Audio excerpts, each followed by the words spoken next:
สบายดีทุกคนตอนหับข่าวสู่แต่ละโฮขี่กะปูวันนี้จะมาเรียกสั้นเพลงลาวทุกคนเป็นเพลงของK9P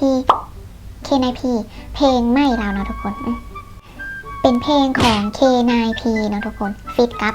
บอมโบบีไม่คือกับบอมโบบีค่อยมากอยู่แล้วนะทุกคนค่อยมักเราห้องอยู่แล้วเพราะมักสไตล์สำเนียงค่อยมักสำเนียงสไตล์การห้องเราแหละค่อยมักอยู่แล้วเนาะบอมโบบีกับฟิตกับAirP บอกทุกคน AirP นะมีชื่อเพลงว่าหมักเจ้าแหงเนาะทุกคน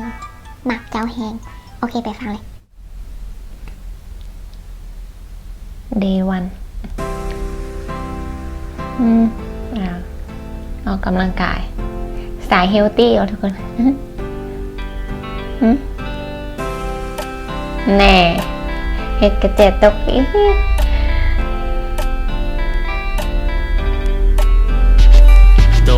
เป็นคนธรรม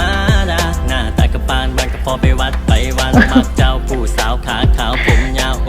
เจ้าจากผู้หูผู้งามอันนั้นหลงมักเจ้าตั้งแต่เจ้าเดินเข้ามาหลงมักเจ้าตั้งแต่ครั้งแรกตั้งแต่ที่ได้สบตาเห็นเจ้าแล้วหัวใจมันหวั่นไหว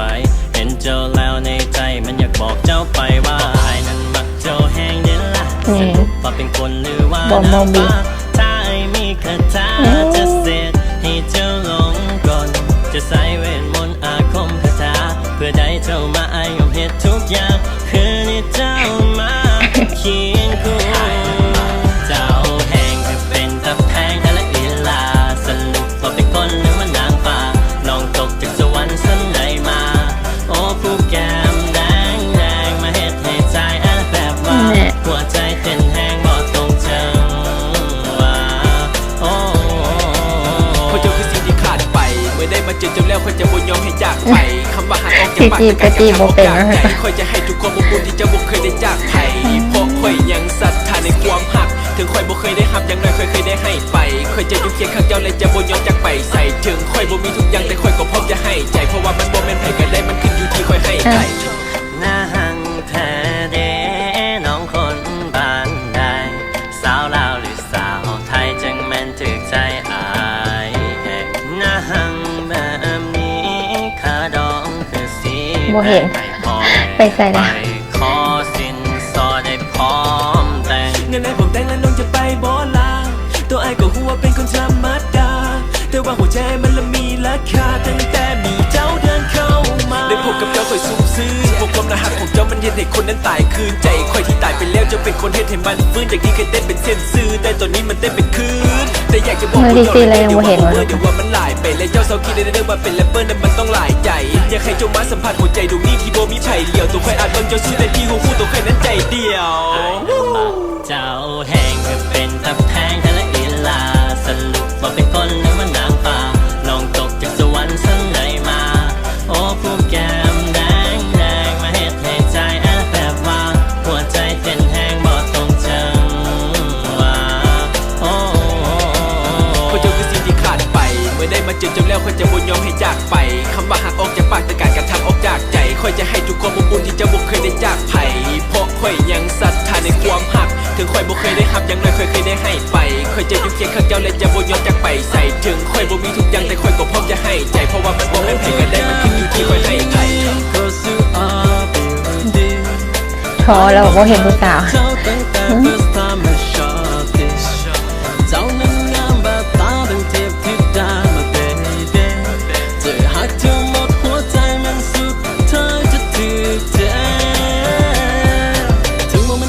อยากจะคู่กับนางศิษาได้แต่ภาวนาให้เจ้านั้นมีใจ You the only one who live in my mind ถึงบ่ต้องผิดหวังดังพระแดงนางไอคอยก็อยากจะได้เจ้ามาเคียงข้างกายเห็นหน้าเจ้าวันนั้นก็แกมาฟันและเคินอายเวลาที่เจ้านั้นยิ้มใจของคอยมันละลายขอเพียงได้สมหวังกับนางในฝันก็พอใจเจ้าเข้ามาให้ได้คอยต้องวันไว้หอยยิ้มของเจ้ามันสว่างสวย Girl you know you are my sunshine That's okay เจ้ามันดีต่อใจคนเด็กเจ้าให้อย่างนี้เดี๋ยวเต้นนี่อย่างวะเนี่ยยิ้มใส่บ้านเลยอายเลยนะ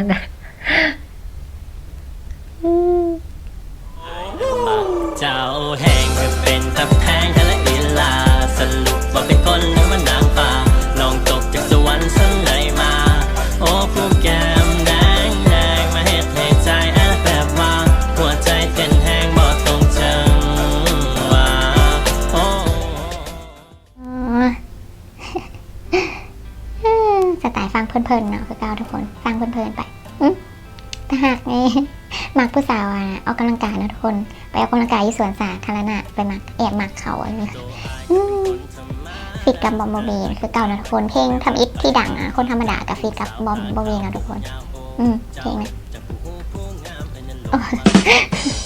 โอเคม่วนฟังเพลินๆไปนะทุกคนโอเคบ๊ายบายฝากกดไลค์กด subscribe เพื่อเป็นกำลังใจเด้อเก่งๆ